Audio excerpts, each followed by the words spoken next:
Muito boa noite, amados irmãos, irmãs, amigos, amigas, alunos, alunas, todas as pessoas, né? Eu sempre começo falando isso.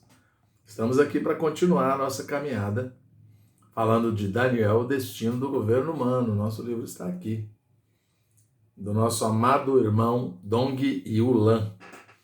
Esse é o nome que ele recebeu aqui no Brasil, né? Acho que tem um outro, João Dong Yulan. Quando a pessoa vem da China para o Brasil, eles acabam dando um nome aqui, né? Esse irmão, eu já falei, ele apóstolo do ministério que eu congrego. Ele faleceu aos 97 anos, em 2017, e deixou alguns livros espirituais muito bons para nós. E Daniel, o Destino do Governo Humano, é um desses livros. É um irmão que dedicou a vida, mais da metade da vida, ao Senhor, à obra do Senhor. Isso é maravilhoso, né? Como a gente sempre comenta aqui a nossa tentativa é levar a palavra de Deus pura e simples a todos vocês. Não é fazer curso de teologia, de comentário. Não que nós tenhamos nada contra os cursos de teologia, mas pelo tempo, né, em função da gente querer abarcar um grande número de pessoas, o que a gente está fazendo é o estudo que já está aqui, né? Eu estou lendo para vocês, né? E acelerando, cortando algumas partes para dar tempo da gente ter um vídeo com uns 15, 16 minutos, tá certo? Então vamos lá.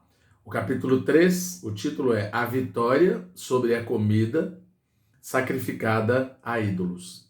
Leitura bíblica, Daniel 1, Daniel 1, do versículo 1 até o 21. O subtítulo embaixo é A Artimanha de Satanás. Daniel e seus companheiros eram de linhagem real e pertenciam à nobreza de Judá. Foram levados no primeiro cativeiro para a Babilônia. Eram jovens, sem nenhum defeito, de boa aparência, instruídos em toda sabedoria, doutos em ciência e versados em conhecimento. Eram jovens notáveis. Esses jovens foram colocados no Palácio Real para aprender toda a cultura e a língua dos caldeus.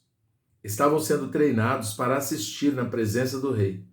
Essa era a artimanha de Satanás. Ele levou esses jovens à Babilônia e procurou fazê-los esquecer das coisas de Judá. O mesmo acontece hoje.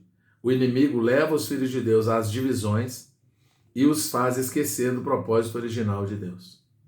Outro subtítulo menor, o ambiente babilônico. Daniel e seus 3 companheiros deveriam ser treinados por 3 anos, mas eles tinham a firme determinação de não se contaminar, não se deixar influenciar pelo ambiente da Babilônia. O ambiente era totalmente diferente, tanto na maneira de viver como na dieta, mas o coração deles permaneceu constante, imutável para com o Senhor, e continuaram a viver segundo Deus havia determinado. Do ponto de vista humano, o rei tratou-os bem. Ele queria tornar esses jovens pessoas úteis que pudessem assistir na sua presença. Entre os cativos, não havia apenas Daniel e seus 3 companheiros. Havia ainda muitos outros jovens. Mas esses 4 tinham o coração totalmente voltado para Deus. O rei lhes deu a melhor comida e bebida, deu-lhes a porção das finas iguarias e do seu vinho. Ele queria mantê-los assim por 3 anos, depois dos quais serviriam o rei. Essa era a maneira de o rei de Babilônia preparar servos especiais. Nomes caldeus. Na verdade, vemos por trás dessa situação Satanás querendo transformar esses jovens em caldeus. Não apenas tentou mudar-lhes a maneira de viver e a alimentação, também mudou seus nomes para nomes caldeus. Versículo 7.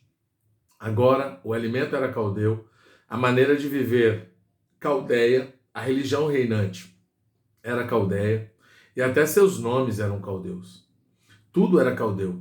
Estavam totalmente imersos em um ambiente caldeu. Satanás foi realmente ardiloso. Os nomes hebraicos desses 4 jovens eram Daniel, Ananias, Misael e Azarias, nomes relacionados com Deus. O significado de Daniel é Deus é o juiz, ou Deus é o meu juiz.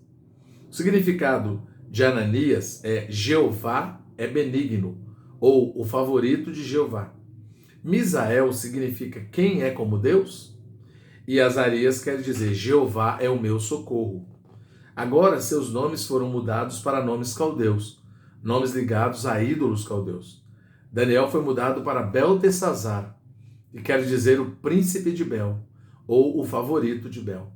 Bel era ídolo dos caldeus. Ananias foi mudado para Sadraque, que quer dizer iluminado pelo Deus Sol.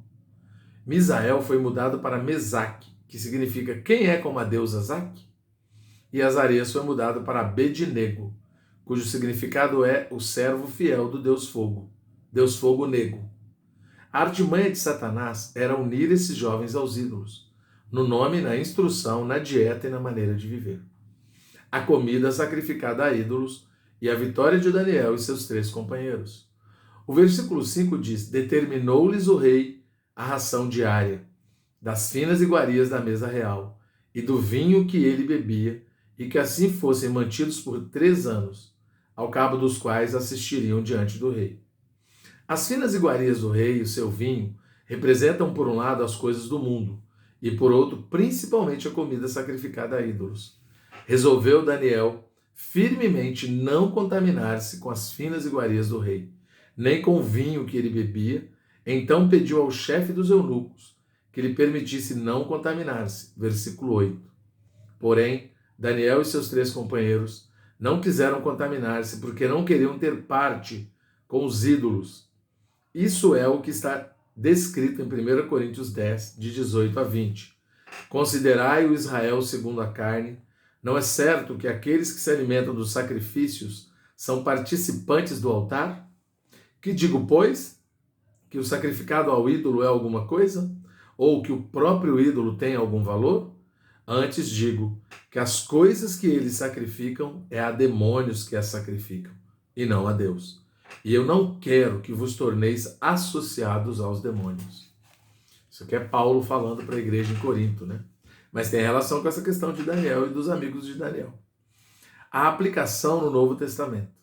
Conhecendo esse princípio estabelecido por Deus de não comer nada sacrificado ao ídolo, qual então deve ser a nossa atitude com relação à comida sacrificada a ídolos, de acordo com o Novo Testamento? 1 Coríntios 10, 14 a 22, Paulo deixa claro alguns princípios. Primeiro, devemos fugir da idolatria. Segundo, os que se alimentam dos sacrifícios são participantes do altar. E terceiro, não devemos tornar-nos associados aos demônios. Não podemos beber o cálice dos demônios ou ser participantes da mesa dos demônios. O contexto de tudo isso, no entanto, é com relação à mesa do Senhor. Versículo 16, 17 e versículo 21 do capítulo 10. Com relação à comida, Paulo fala: se tem paz na consciência, para você o ídolo não é nada, tampouco a comida sacrificada a ídolos, pois do Senhor é a terra e a sua plenitude, mas, por causa da consciência dos mais fracos, não deve comer. 1 Coríntios 10, de 25 a 31. Essa é a posição do povo de Deus no Novo Testamento, em relação às comidas sacrificadas a ídolos. Mas Daniel e seus companheiros estavam no Antigo Testamento. Eram ainda o Israel segundo a carne. Portanto, tinham somente uma opção: não comer para não contaminar, não se contaminar. Se tivessem comido, teriam parte com os ídolos. Não lhes foi fácil vencer. A provisão e o cuidado de Deus. Deus é aquele que atenta para o coração que é correto para com ele. Seu cuidado proveu para Daniel e seus companheiros uma pessoa compassiva para cuidar deles. Daniel 1, versículo 9. Se o chefe dos eunucos não lhes quisesse dar ouvidos, ficariam sem alimento. Mas Deus lhes proveu tudo. Do mesmo modo, não tenhamos medo da perseguição das situações. O nosso coração deve estar sempre voltado para Deus. Não importa em que situação ameaçadora nos encontremos. Se o nosso coração estiver correto e estivermos voltados para Deus, Ele levantará pessoas certas a fim de nos ajudar. A princípio, o chefe dos eunucos duvidou que a aparência de Daniel e seus companheiros ficasse saudável se não comessem aquelas comidas. Mas Daniel pediu que os observasse por 10 dias, durante os quais somente comeriam legumes e beberiam água. Assim o eunuco veria a aparência deles e a dos jovens que comiam das finas iguarias do rei, e perceberia a diferença. Eles criam que Deus cuidaria deles. Se o Senhor nos colocar numa situação em que podemos comer bem, então comamos bem. Não procuremos comer legumes e beber água de propósito. Mas se o Senhor nos colocar numa situação em que não haja carne, nem feijão, nem arroz, mas somente legumes e água, o que faremos? Não temamos. Experimentemos por 10 dias e vejamos se nossa saúde será pior que a de alguém que come carne todos os dias. É certo que se o Senhor nos colocar nessa situação, Ele cuidará de nós. Aceitemos a situação em que o Senhor nos colocar e confiemos nele. Jovens fortes que vencem o maligno e o mundo. Daniel e seus 3 companheiros eram fortes e devemos ser fortes como eles. Não sejamos influenciados pelas situações externas. Antes sejamos fortes e lutemos contra ele. A primeira epístola de João 2, versículos 12 e 13, nos mostra 3 grupos de pessoas na igreja. Filhinhos, eu vos escrevo porque os vossos pecados são perdoados por causa do seu nome. Pais, eu vos escrevo porque conheceis aquele que existe desde o princípio. Jovens, eu vos escrevo porque tendes vencido o maligno. Os filhinhos são os recém-salvos. O problema básico deles, o pecado, já foi resolvido. O pecado deles já foi perdoado e não mais são acusados na consciência. O segundo grupo são os pais, os mais velhos, os mais experientes, que conhecem aquele que existe desde o princípio. Os jovens, no entanto, são os que vencem o maligno, pois são os mais tentados por ele. O versículo 14 repete: Jovens, eu vos escrevi porque sois fortes, e a palavra de Deus permanece em vós, e tendes vencido o maligno. Os jovens podem ser fortes, porque a palavra de Deus permanece neles. Não importa quão difícil seja a situação exterior, se permanece neles a palavra de Deus, vencem o maligno. O versículo 15 a 17 dizem: Não ameis o mundo, nem as coisas que há no mundo. Se alguém amar o mundo, o amor do Pai não está nele. Porque tudo que há no mundo, a concupiscência da carne, a concupiscência dos olhos e a soberba da vida, não procede do Pai, mas procede do mundo. Ora, o mundo passa, bem como a sua concupiscência. Aquele, porém, que faz a vontade de Deus, permanece eternamente. O mundo é a coisa mais difícil para os jovens vencerem, pois são facilmente atraídos por ele. Que o Senhor nos guarde hoje, especialmente os jovens, da atração do mundo. O mundo de Satanás tem 3 itens: a concupiscência da carne, a concupiscência dos olhos e a soberba da vida. A concupiscência da carne são as paixões da mocidade, das quais Paulo fala que devemos fugir, em 2 Timóteo 2:22. A concupiscência dos olhos é a concupiscência introduzida em nosso ser através dos olhos. E a soberba da vida é o orgulho. Os jovens têm problemas com todos os 3 itens, mas o mais sutil dos 3 é a soberba da vida. Eu acho que os velhos também têm problema com isso, né? Certo? Espírito de sabedoria e de revelação. Daniel e seus companheiros venceram, apesar de comerem legumes e beberem água. Deus lhes deu melhor aparência do que os que comeram das iguarias do rei e beberam do seu vinho. Além disso, receberam de Deus o conhecimento e a inteligência em toda a cultura e sabedoria. 3 anos depois, Daniel e seus 3 companheiros foram levados à presença do rei. E quando o rei os examinou, achou-os 10 vezes mais doutos do que todos os magos e encantadores que havia em todo o reino. Por isso, passaram a assistir diante do rei. Daniel 1, de 18 a 20. Mas a Daniel deu inteligência de todas as visões e sonhos. Versículo 17.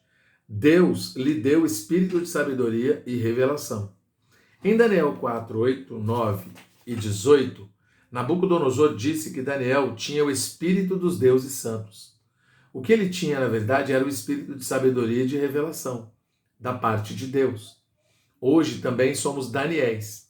Deus nos concedeu o espírito de sabedoria e de revelação, para vermos seus mistérios. O mistério de Deus é Cristo. O mistério de Cristo é a igreja. A igreja é o lugar que Deus escolheu. É o único lugar. Estamos aqui para dar testemunho da unidade. Por quê?